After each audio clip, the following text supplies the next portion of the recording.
ವಿರಾಮದ ನಂತರ ಜಾತಕ ಫಲ ವಿಶೇಷ ಕಾರ್ಯಕ್ರಮಕ್ಕೆ ಮತ್ತೊಮ್ಮೆ ನಿಮ್ಮೆಲ್ಲರಿಗೂ ಸ್ವಾಗತ.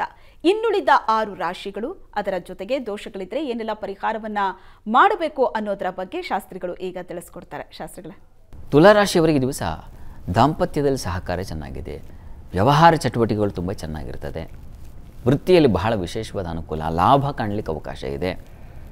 ಈ ನೀರಿನ ಕ್ಷೇತ್ರಗಳು, ಕೃಷಿ, ಹಾಲು ಹೈನು ಇಂಥ ಕ್ಷೇತ್ರಗಳಲ್ಲಿರೋ ಹೆಚ್ಚಿನ ಲಾಭ ಕಾಣಲಿಕ್ಕೆ ಅವಕಾಶ ಇದೆ, ಚೆನ್ನಾಗಿದೆ.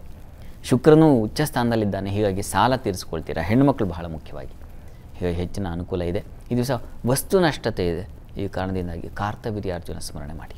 ವೃಶ್ಚಿಕ ರಾಶಿಯವರಿಗೆ ದಿವಸ ನೋಡಿ, ನಿಮ್ಮ ರಾಶಿಯಿಂದ ಕರ್ಮಸ್ಥಾನದಲ್ಲಿ ಚಂದ್ರ ಇದ್ದರೆ ಕಾರ್ಯಸಿದ್ಧಿ ಅಂತ, ಹೀಗಾಗಿ ಕಾರ್ಯ ಚಟುವಟಿಕೆಗಳು ಸುಲಭವಾಗಿ ಶೀಘ್ರವಾಗಿ ಅನುಕೂಲ ಆಗುತ್ತೆ. ಇನ್ನು ಬುದ್ಧಿಬಲವೂ ಚೆನ್ನಾಗಿದೆ, ಹೀಗಾಗಿ ಸ್ತ್ರೀಯರಿಗೆ ಹೆಚ್ಚಿನ ಮಾನ್ಯತೆ ಸಿಗ್ತಕ್ಕಂಥದ್ದು, ಸ್ಥಾನಮಾನಗಳು ಸಿಗ್ತಕ್ಕಂಥದ್ದು ಇದೆಲ್ಲ ತುಂಬ ಚೆನ್ನಾಗಿದೆ. ಈ ದಿವಸ ದಾಂಪತ್ಯದಲ್ಲಿ ಸ್ವಲ್ಪ ಮನಸ್ತಾಪ ಇದೆ.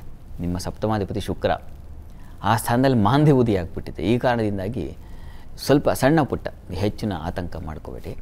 ಪ್ರಾರ್ಥನೆಗೆ ಲಕ್ಷ್ಮೀನಾರಾಯಣರ ಪ್ರಾರ್ಥನೆ ಮಾಡಿ. ಇನ್ನು ಧನುಸ್ಸು ರಾಶಿ, ಧನುರಾಶಿಯವರಿಗೆ ದಿವಸ ದೇವತಾ ಅನುಕೂಲ ಚೆನ್ನಾಗಿದೆ, ಒಳ್ಳೆಯ ಕ್ಷೇತ್ರ ದರ್ಶನ ಮಾಡ್ತಕ್ಕಂಥದ್ದು, ಇನ್ನೆಲ್ಲೋ ಒಬ್ಬ ಒಳ್ಳೆಯ ಸಾಧು ಸಂತರನ್ನು ಭೇಟಿ ಮಾಡ್ತಕ್ಕಂಥದ್ದು, ಉತ್ತಮರ ಭೇಟಿ ಅಂತೀವಲ್ಲ ಆ ರೀತಿಯಲ್ಲಿ. ಪ್ರಯಾಣದಲ್ಲಿ ತುಂಬ ಚೆನ್ನಾಗಿದೆ, ಬುದ್ಧಿಬಲ ತುಂಬ ಚೆನ್ನಾಗಿದೆ, ರಾಜಕಾರಣಿಗಳಿಗೆ ಹೆಚ್ಚಿನ ಅನುಕೂಲ ಇದೆ, ಚೆನ್ನಾಗಿದೆ. ಸ್ವಲ್ಪ ಸಾಲ ಬಾಧೆಗೆ ಸಿಕ್ಕಾಕೊಳ್ಳೋ ಸಾಧ್ಯತೆ ಇದೆ, ಸ್ವಲ್ಪ ಹುಷಾರಾಗಿರಿ. ನರಸಿಂಹ ಪ್ರಾರ್ಥನೆ ಮಾಡಿ. ಇನ್ನು ಮಕರ ರಾಶಿ, ಮಕರ ರಾಶಿಯವರಿಗೆ ದಿವಸ ವೃತ್ತಿಯಲ್ಲಿ ತುಂಬ ಅನುಕೂಲಕರವಾಗಿದೆ, ನೀವು ಅಂದುಕೊಂಡಿದ್ದು ಸಾಧನೆ ಮಾಡ್ತಕ್ಕಂಥ ದಿವಸವಾಗಿದೆ. ಸಂಗಾತಿಯಲ್ಲಿ ಆರೋಗ್ಯ ವ್ಯತ್ಯಾಸ ಆಗುತ್ತೆ, ಸಂಗಾತಿಯ ಆರೋಗ್ಯ ವ್ಯತ್ಯಾಸ ಮತ್ತು ಸಂಗಾತಿಯಿಂದಾಗಿ ನಷ್ಟ ಅದನ್ನು ಸೂಚಿಸ್ತಾ ಇದೆ. ಜೊತೆಗೆ ಈ ದಿವಸ ಉದರ ಬಾಧೆ ಮತ್ತು ಮಕ್ಕಳ ವಿಚಾರದ ಸ್ವಲ್ಪ ಕಿರಿಕಿರಿ, ಸ್ವಲ್ಪ ಅಸಮಾಧಾನ, ಮಿಶ್ರ ಫಲವಾಗಿದೆ. ಪ್ರಾರ್ಥನೆಗೆ ದಿವಸ ಮಹಾಲಕ್ಷ್ಮಿ ಪ್ರಾರ್ಥನೆಯನ್ನು ಮಾಡಿ. ಇನ್ನು ಕುಂಭರಾಶಿ, ಕುಂಭರಾಶಿಯವರಿಗೆ ದಿವಸ ನೋಡಿ, ಚತುರ್ಥಾಧಿಪತಿ ಶುಕ್ರ ಬಲಿಷ್ಠನಾಗಿದ್ದಾನೆ, ಹೀಗಾಗಿ ಗೃಹ ನಿರ್ಮಾಣ, ವಾಹನ ಖರೀದಿ ಇಂಥ ಸೌಖ್ಯತೆಗಳಿದ್ದಾವೆ.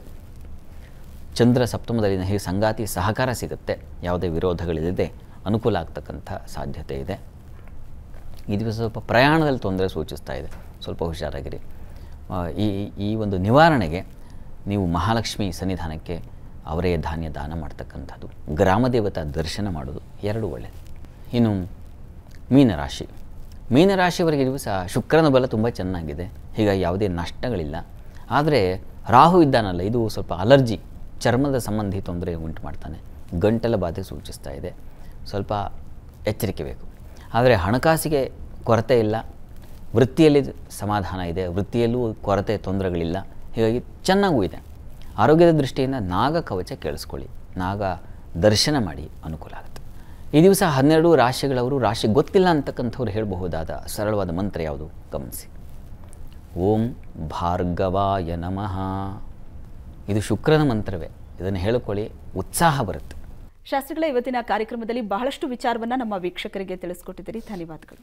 ಸರ್ವೇ ಜನ ಸುಖಿನೋ ಭವಂತು, ಸಮಸ್ತ ಸನ್ಮಂಗಳಾನಿ ಭವಂತು, ಎಲ್ಲರಿಗೂ ಶುಭವಾಗಲಿ. ವೀಕ್ಷಕರೇ, ಇದು ಇವತ್ತಿನ ಜಾತಕ ಫಲ ವಿಶೇಷ ಕಾರ್ಯಕ್ರಮ. ಮತ್ತೆ ನಿಮ್ಮ ಭೇಟಿ ನಾಳಿನ ಜಾತಕ ಫಲದಲ್ಲಿ. ನಮಸ್ಕಾರ.